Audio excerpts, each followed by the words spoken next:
What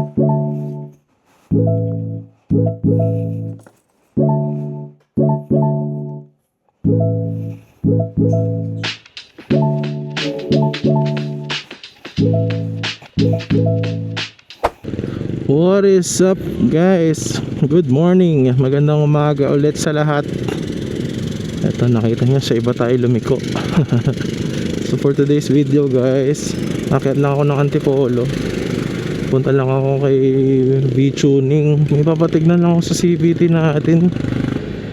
Kasi last time guys, update lang din pala, nagpalit kasi ako ng bola, nagbaba ako. From 12 grams nag 11 ako. Kasi parang nabibitin ba ako onti sa arangkada eh.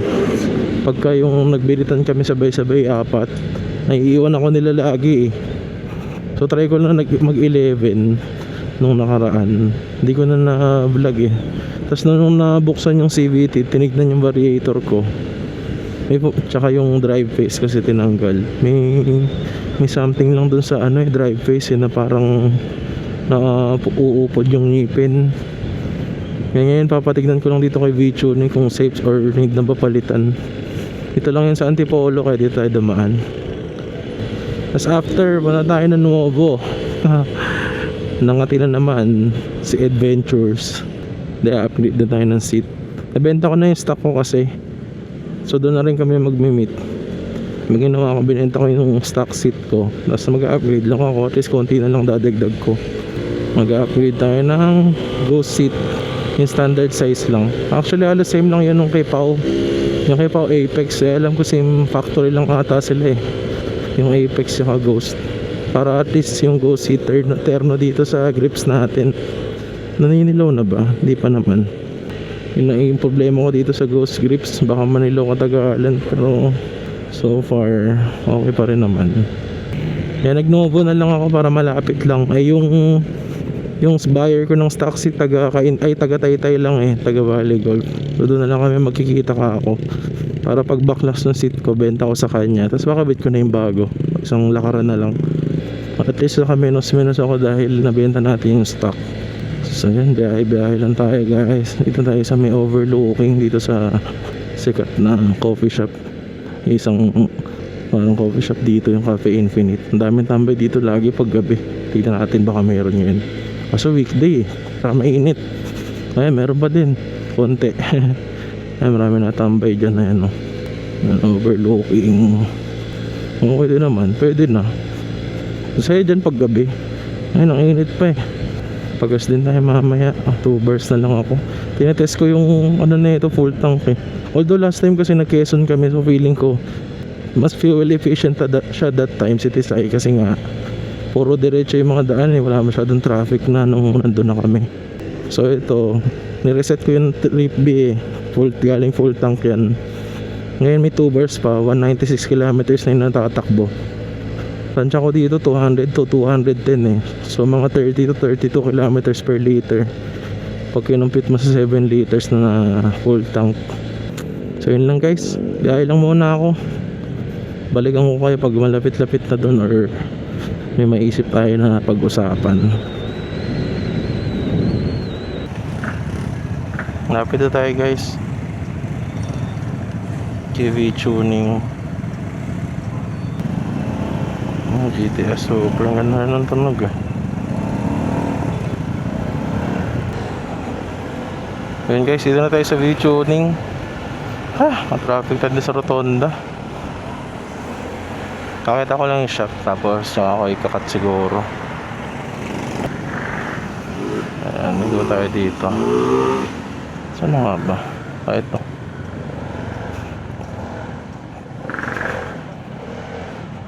Ayan yung shop nila, V-Tuning. Dito. Tayo ko na yung camera.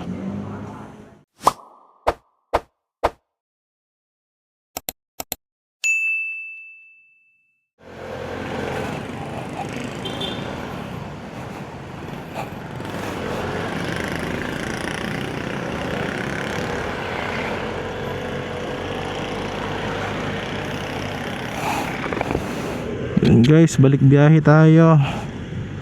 Malas. Well, hindi naman natin nila ni V-Tuning. Pinakita ko na lang yung pictures eh. According dun sa mechanic nila, wala, palitin na daw yun eh. Sa post ko na lang din dito kasi yung nangyari dun sa drive face ko, para aware din kayo guys. Pero yan yung nangyari.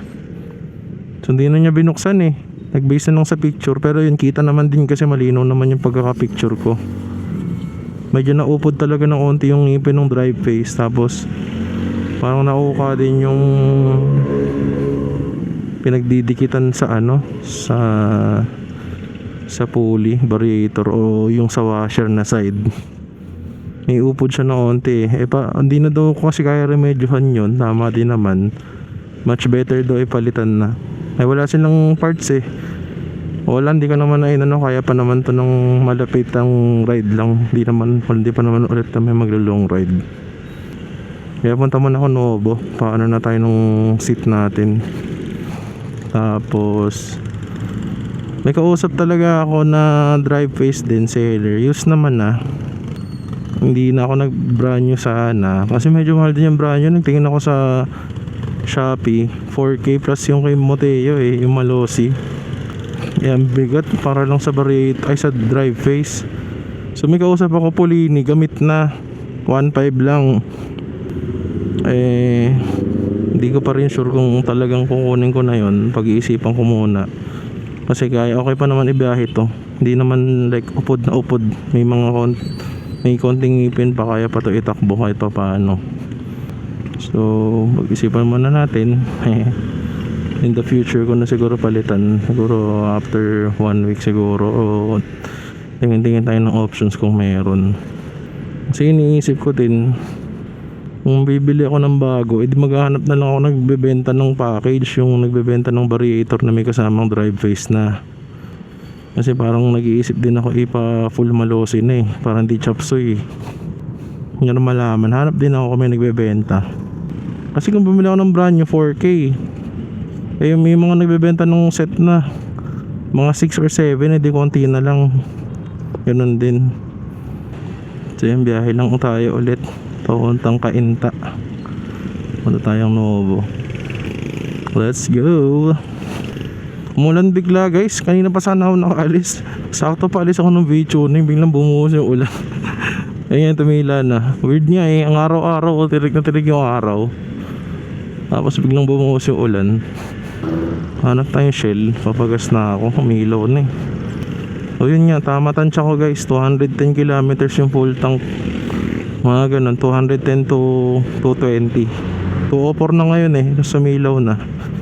Ewan ko ilang kilometers pa kaya nito pag umilaw na.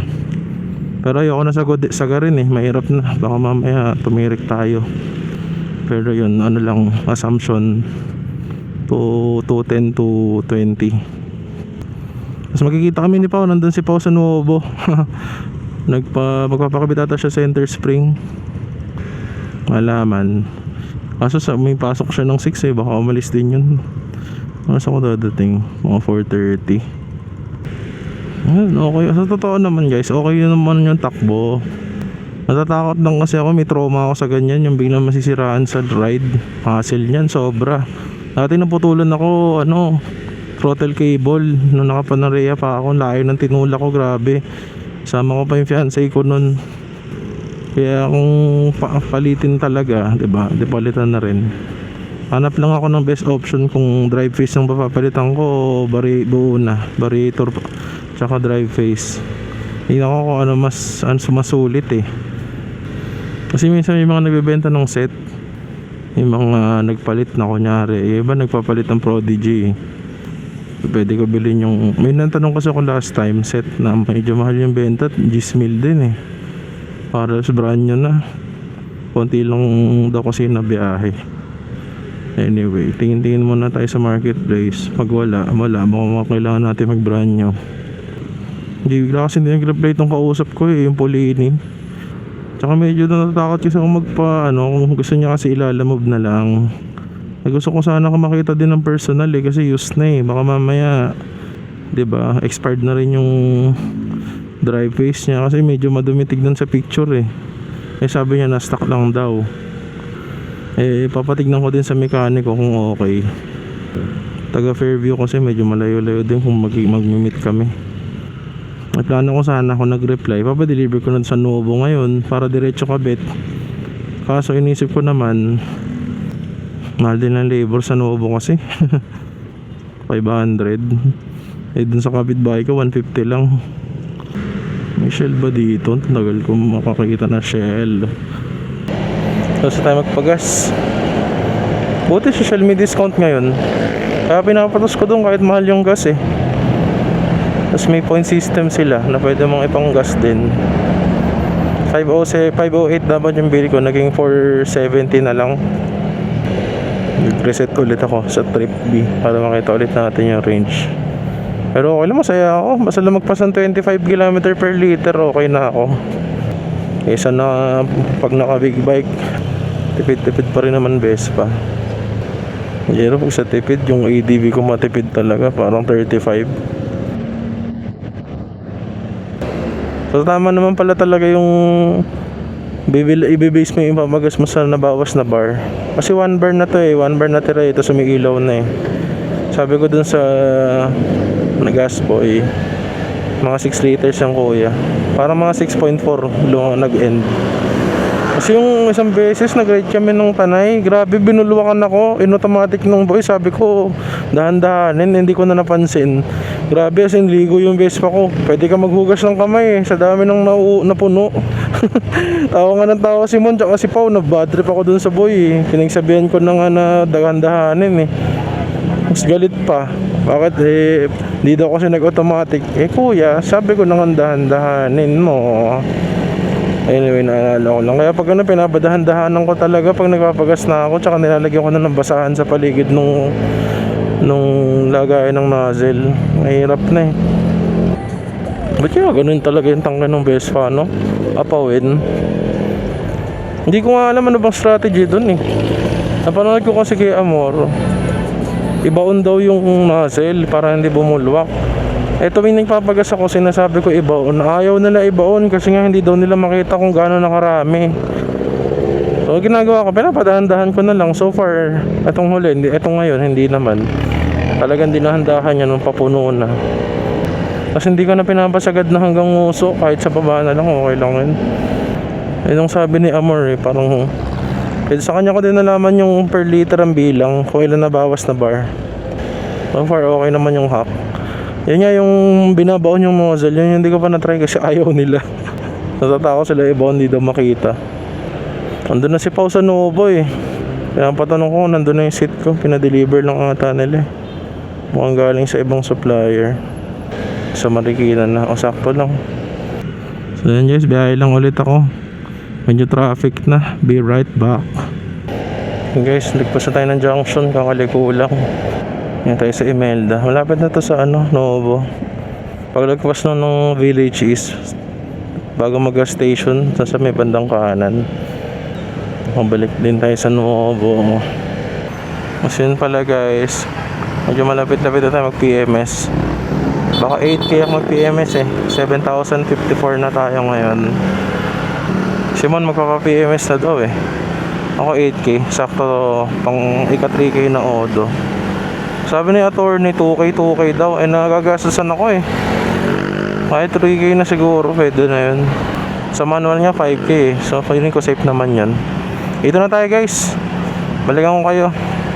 Puntahan ko muna si Mon, ay si Pao. Be right back guys.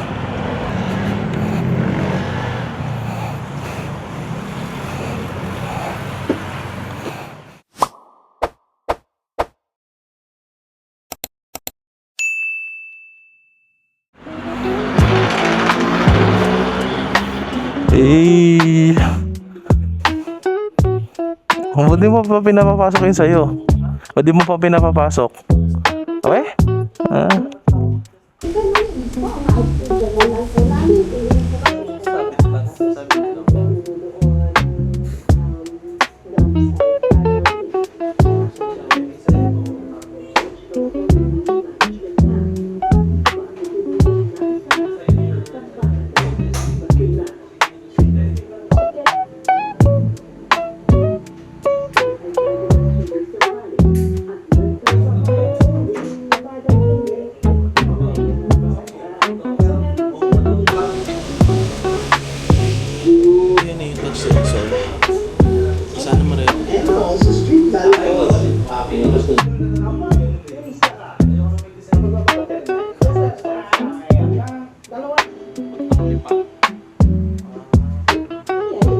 muna, ganun.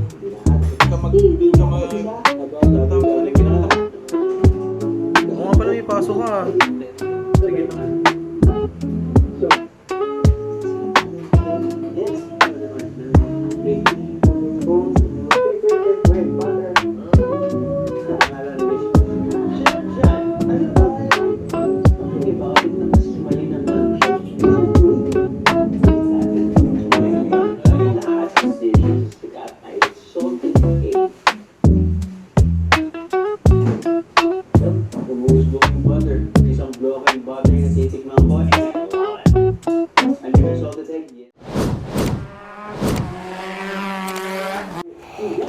Boss, thank you. Ate, thank you.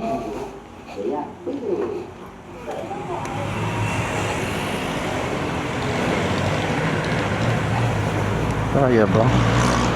Nami ko yung box, sayang. Bebenta ko yung mags ko. Pwedeng paglagyan ng mags eh. Oo, sige. Solid. Ayan siya guys. Ayan siya. Pogi. Anyway, may na tayo. Yun guys, natapos na.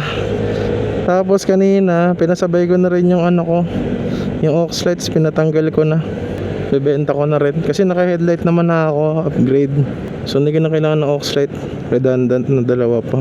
So popost ko na lang din para mas malinis na rin yung build natin. Kasi naka-usli yung aux light sa may kaliwa ng gulong eh, kitang kita. Ngayon mas malinis na siya. And guys, nakapagpalit tayo ng ghost na seat. So yung pinili ko guys yung standard, hindi yung lowered. Meron kasi siyang lowered na variant. Tapos flat seat ata yun, kung ako nagkakamali. Ayoko ng flat seat. So observe natin siya habang pauwi. Pero yun, surely mas malambot siya sa stock. Shit, pumapatak yung ulan, oh my goodness. Huwag mo naman binyagan yung ghost seat ko, Lord. Shit, umuulan. Tigil muna tayo sa Shell guys. Baka pwede ka maliwa. Ayan guys, tumila na. Palis na tayo. Buti na lang tumila. Ayan guys, since medyo traffic na, dito ko natatapusin yung video. Again, maraming salamat sa panonood. Pa-follow naman ako, pa-subscribe, pa-comment na rin kung nagustuhan nyo yung content natin. Nabudol ba kayo? Pa-share na rin sa mga tropa nyo na interested sa ganitong klaseng content. Yun lang. Maraming salamat ulit. Peace out. Bye bye. Traffic. Ayop.